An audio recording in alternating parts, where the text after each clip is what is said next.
नमस्कार, आप देख रहे हैं आरएडी न्यूज़। मैं हूं योगेश चक्रवर्ती। देश में तन को झुलसा देने वाली गर्मी पड़ रही है। तपिश ऐसी कि सूरज 3 में लगता हो कि आग उगल रहा हो। सड़कें सूनी हो जा रही है गर्मी की वजह से और शाम होते होते उमस लोगों का जीना मुहाल कर देता है। ऐसे में हम कैसे रहें, किस तरह स्वस्थ रहें, ये लोगों के सामने बड़ी समस्या बनकर उभरी है। हमारे साथ फिजिशियन डॉक्टर अजय कुमार हैं, जो पीएमसीएच में असिस्टेंट प्रोफेसर हैं और Krishna multi speciality health centre day care में जो है यहाँ बैठते हैं। हम इनसे बात करते हैं और जानते हैं कि गर्मी से कैसे बचें। डॉक्टर साहब, आरएडी न्यूज़ में आपका स्वागत है। जी नमस्ते, मैं डॉक्टर अजय कुमार। आपसे मेरा पहला सवाल तो यही है कि जिस तरह से बदन को झुलसा देने वाली, तन को झुलसा देने वाली गर्मी पड़ रही है, तो इससे कैसे बचा जाए? क्या करना चाहिए कि मतलब आप गर्मी से बचें?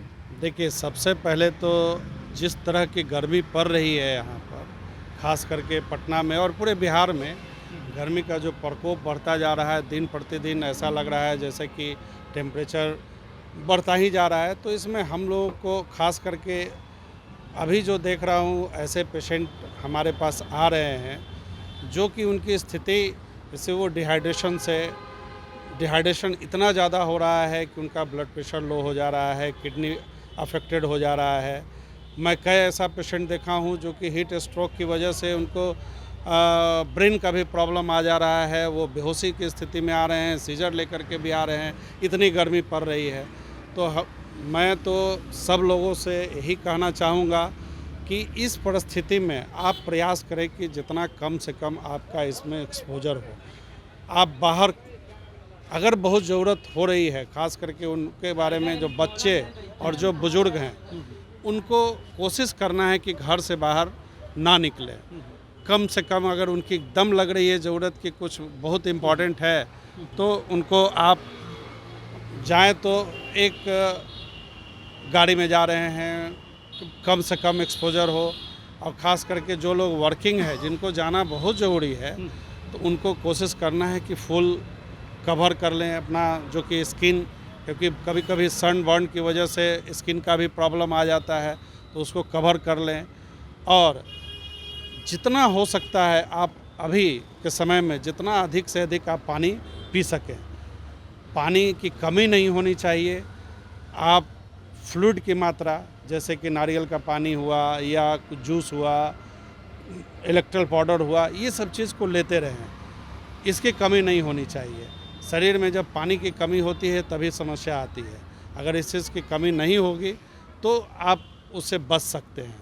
तो ये चीज़ आपको करना है। लेकिन डॉक्टर साहब, पानी की कमी नहीं होगी, जैसे दिन में तो लगता है कि सूरज जो है आग उगल रहा है, बदन जलते हैं बाहर निकलने पे। आपने कहा कि फुल, वो तो एक बचाव हुआ, लेकिन शाम होते होते मतलब इतना उमस होता है कि आप अगर बिजली गई तो आपका पूरा बदन मिनटों में भीग जाता है। तो उमस से कैसे बचे? देखिए, या इसका क्या उपाय है कि मतलब जो पसीना बहुत ज़्यादा निकलता है उससे? पसीना निकल रहा है, ये नेचुरल प्रोसेस है।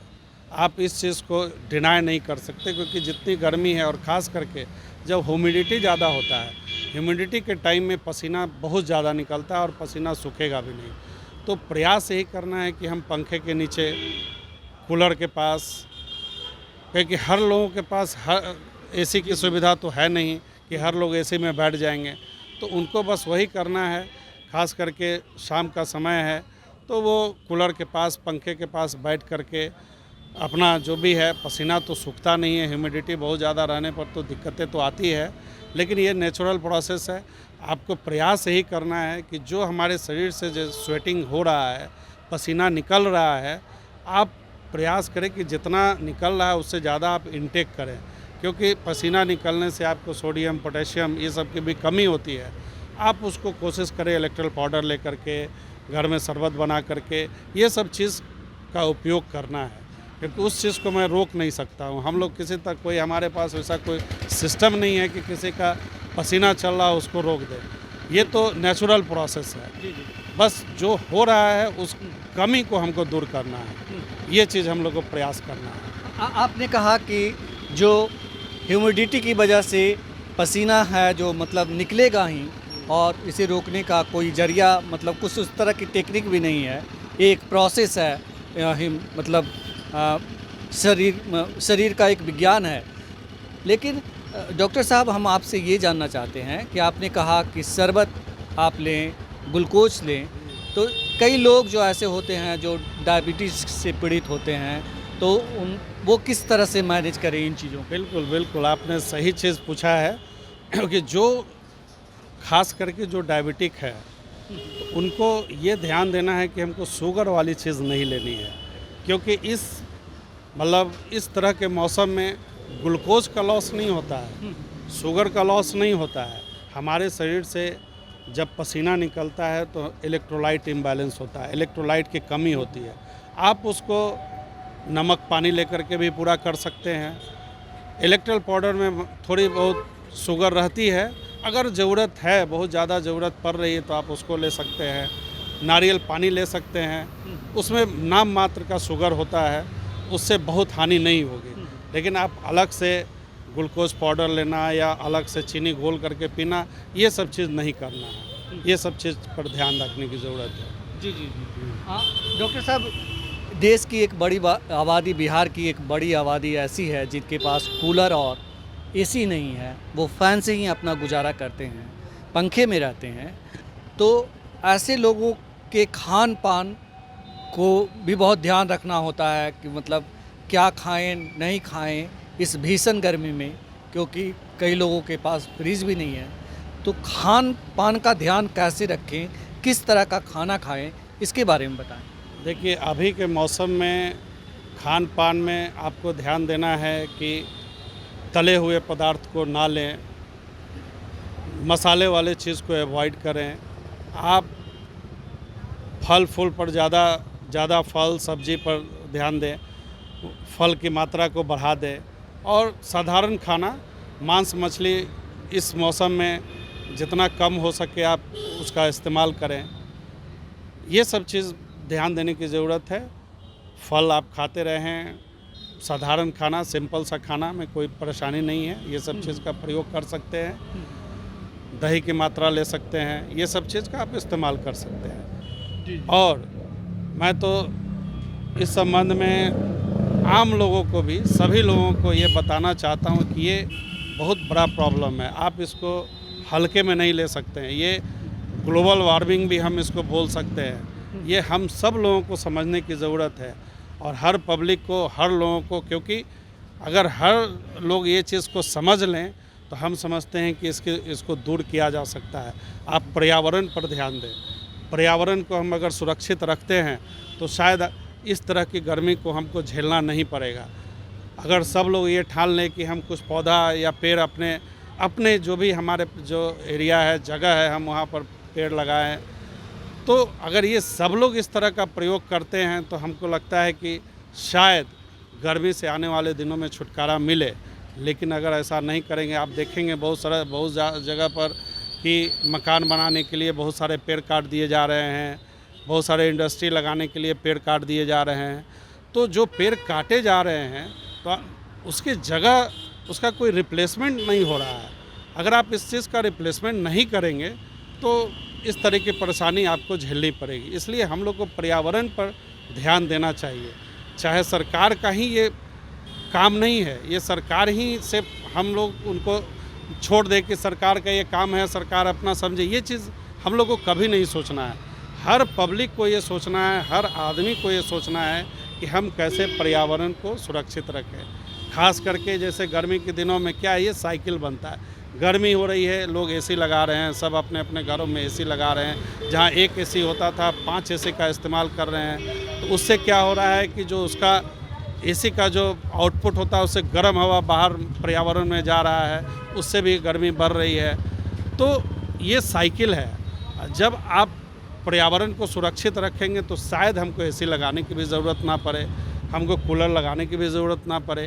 तो ये चीज़ पर ध्यान देना होगा। आप दूसरे स्टेट में जा कर के देखें, ख़ास करके मैं वैसे स्टेट का नाम ले रहा हूँ जहाँ की आप मौसम देखेंगे कि लगभग टेम्परेचर जो है उनका बराबर रहता है और कम ही रहता है। जैसे कि बेंगलोर में आप जा कर के देखें तो आसपास में उसमें वहाँ इतनी ज़्यादा लोग वहाँ पर पर्यावरण पर ध्यान दिया जा रहा है, पेड़ पौधा अधिक है, तो वहाँ का टेम्परेचर हमारे बिहार से तो ज़रूर कम है। जी जी जी।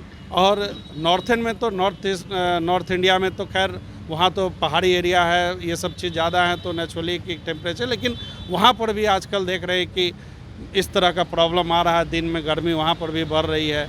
तो ये चीज़ पर ध्यान देने की ज़रूरत है और सबको ध्यान देना है। जी, अभी देश में भीषण गर्मी पड़ रही है, बिहार में भीषण गर्मी पड़ रही है, लेकिन डॉक्टर साहब भी इस गर्मी के बाद तुरंत जो है मानसून शुरू होगा और फिर कहते हैं कि उसके साथ ही बीमारियों का घर शुरू होगा। जो बीमारियां हैं वो बड़े पैमाने पे शुरू होती है।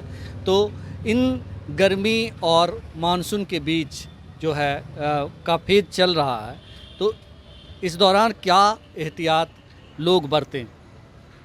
देखिए, सबसे पहला चीज़ कि जब गर्मी के बाद बरसात आती है तो हम लोग को 2-3 चीज़ जो सबसे ज़्यादा आप देखने को, जो डेंगू का प्रकोप, मलेरिया का प्रकोप, जॉन्डिस का प्रकोप इस बीच में ज़्यादा होता है। तो हम लोग को ध्यान देना है कि कोई भी ऐसा बाहरी चीज़ जो रॉ है उसको बिना धोए नहीं खाना है। ये चीज़ आपको ध्यान देना है। बहुत सारा जैसे कहीं पर भी पानी जमा रह जा रहा है, उस पानी में लार्वा बनते हैं, उसको जमा नहीं रहने देना है। घर में कूलर है, कूलर में पानी आप रखते हैं तो कूलर का पानी गंदा होते होते धीरे धीरे उसमें लार्वा बनता है और मच्छर बनना शुरू हो जाता है। तो आप प्रयास करें कि उस चीज़ को सफाई कर दें। तो जब सफाई पर आप ध्यान देंगे, सब चीज़ पर ध्यान देंगे तो आप इस चीज़ से बच सकते हैं। ये सब जो रोग है, खास करके डेंगू, मलेरिया, जॉन्डिस बरसात में ज़्यादा होते हैं। जी जी तो इस चीज़ से हम लोग को बचना है। जी जी जी। हमसे बात करने के लिए शुक्रिया डॉक्टर साहब। Thank you. तो ये थे डॉक्टर अजय, जिन्होंने विस्तार से बताया कि गर्मी और मानसून के बीच के फेज से आप कैसे बचें, आप बीमारियों की चपेट में आने से कैसे बचें और ख़ास करके इस तन को झुलसा देने वाली गर्मी से किस तरह अपना बचाव करें और उमस से किस तरह से बचें। योगेश चक्रवर्ती, RAD न्यूज़, पटना।